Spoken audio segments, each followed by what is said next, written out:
అది కాదబ్బా, మన లైఫ్లో కొంతమంది ఫ్రెండ్స్ ఉంటారు కదా, వాళ్ళని వదులుకోలేం, అలా అని వాళ్ళతోనే ఉండిపోలేం.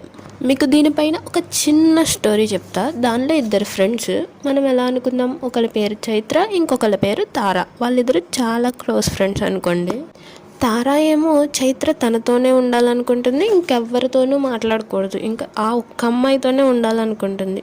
ఒకవేళ చైత్ర వేరే అమ్మాయితో మాట్లాడితే ఇంకా మెంటల్ టార్చర్ చేసేస్తుంది, తనని ఏడ్ చేయడం ఇంకా భరించలేమన్నమాట, అలా చేసేస్తుంది. తారా చైత్రకి ఏమైనా అప్రిసియేషన్ వచ్చినా కూడా తీసుకోలేదు, అయినా కానీ చైత్రకున్న ఫ్రెండ్స్ అందరినీ తారా కోసం వదిలేసుకుంది. కాకపోతే ఇక్కడ మ్యాటర్ ఏంటంటే, తారా మిగిలిన అందరి ఫ్రెండ్స్తో మాట్లాడుకుంటుంది, కానీ చైత్రని మాట్లాడనివ్వదు. చైత్ర కోసం నెగిటివ్గా కూడా మాట్లాడుతుంది చైత్ర వెనకాల. చైత్రకి తారా చేసే అన్ని పనులు తెలుసు, తన కోసం నెగిటివ్గా చెప్తుందని కూడా తెలుసు. అయినా కూడా చైత్ర తారాతోటే ఎందుకు ఉంటుందంటారు? Comment for part 2.